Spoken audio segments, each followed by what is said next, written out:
Hello guys, I'm back.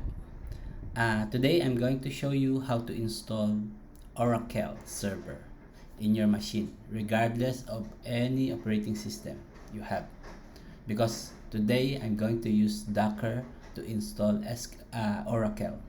Alright, let's get started. Okay, first you need Docker in your machine. Okay, if you don't have Docker, as always, you have to download it from Docker Hub website. Okay, so let me check first if I have the Oracle in my machine, because previously I've been playing around with Oracle. So let me double check. Docker images. Okay, it's clean. So I don't have Oracle. Okay, so the command is basically you can go to Docker Hub website and search for Oracle, but to make it simple, I just show you the shortcut. Okay, so the command is basically of course Docker. We have to run it or pull the image. So basically the image is called this one, store or slash oracle slash database dash enterprise. Then the version of the Oracle server is 12.2.0.1. All right, then as you may notice, I also passed a volume parameter here. I want the data to be saved on this path. This must be specific to your local directory. Okay, so this must be existing. Okay, so in my case, this is my local path. Okay, so the data will be stored in this path. Okay, then the port mapping is 5500. Okay, the one we don't need to change this, and this one also, the 1521, to access when we are connecting to the Oracle server. When we are connecting to Oracle server, we use this port 1521. Okay, and the name of the image, which is Oracle. So that's all basically. Just hit enter, then wait a bit because the image will be downloaded from Docker Hub.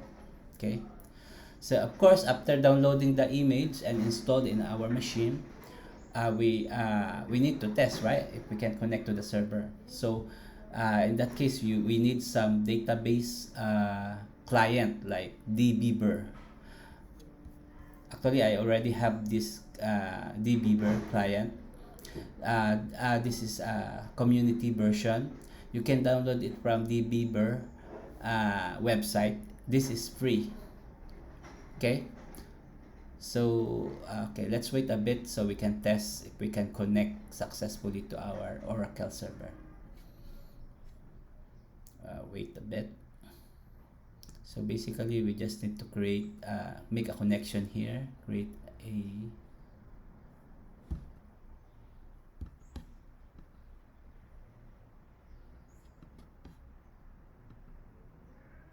this one. We just choose Oracle.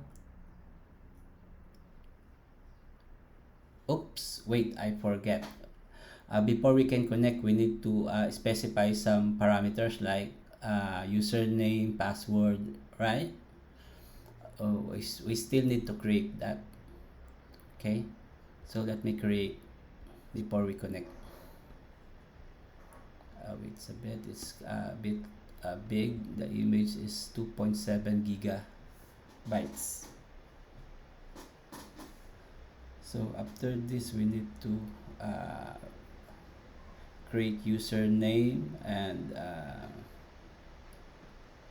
basically username and password only, because we are going to use the default database. Okay,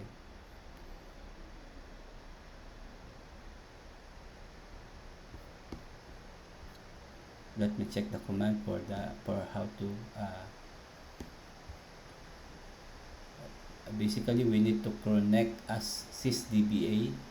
Okay, then create, after we connect as a system administrator, we can create a user. Okay,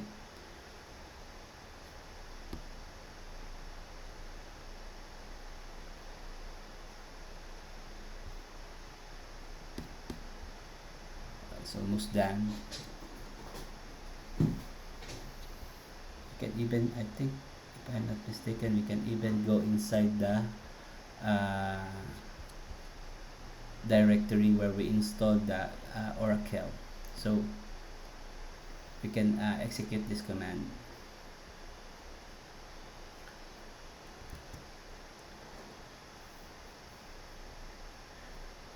We need to go to Oracle directory to execute the some command line, like yeah, yeah, yeah. Okay, it's almost done. So basically we need to execute some um, CLI command to connect to the Oracle server and create some user. Okay,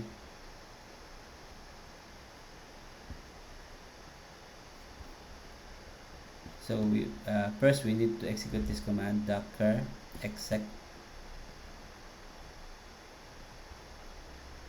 Let's wait for yeah,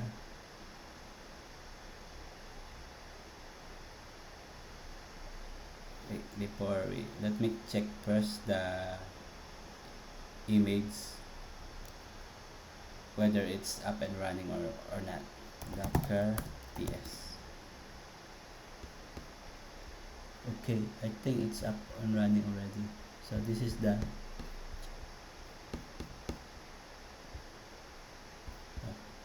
Oracle. Okay, status is up. Okay, so now we need to go to its internal directory to connect as a administrator and create a user. So this is the command, docker exec dash it. Oracle means the name of the docker image, then the path. Okay, execute this. Alright, so now we are in SQL plus environment. Okay, so we need to connect as a DBA. Let me type. Okay, let me type and paste. Alright, then the default password, if you want to connect as a sysdba, the connect is the default password is tiger, tiger. Okay, now we are connected, we can create a user. Okay, the command first, before you can connect user, we have to alter the session first. Okay, alter session, Oracle script is have to true, then execute the create user command. This is the command to create user. So in my case, create user, then the name of the user, in my case I put test db user, then the password identified by whatever password you want. Okay, okay, the user is successfully created. Then I wanted to grant some privileges to this user, so for demo purpose I will put all privilege to this user. Okay, then after that I think that's all. Now we can use a database client application like dbeaver to test whether we can connect to this Oracle server or not. Okay, let me go. First, create a connection. Let's look for Oracle. Okay. Okay. First, we specify the username. The username is the one we created just now, test db underscore user. Then the password is what we put here, number 9. So we put here password number 9. Okay, then we need to, okay, let's try this. Oops. Oh, because of the database name. The database name actually is by default, the database name is, let me check, it should be ORC ORCL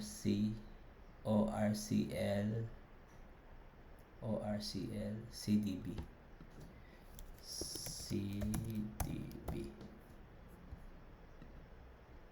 yeah. That local domain. Alright, so for Oracle 12c, version 12c, the default, this one, for this version, Oracle database 12c Enterprise Edition, the default database is this orclcdb dot local domain. Okay, as you mentioned, as you can see, I didn't create this, right, database, but this is the default.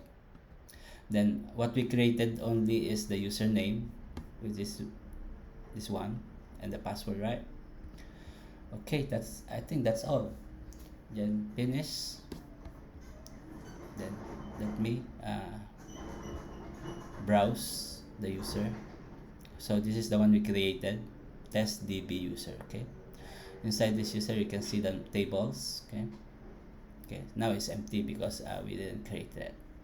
So basically that's all, guys. Thank you for watching this video. I hope you learned something important today. Happy learning. Thank you very much, and see you again. Bye bye.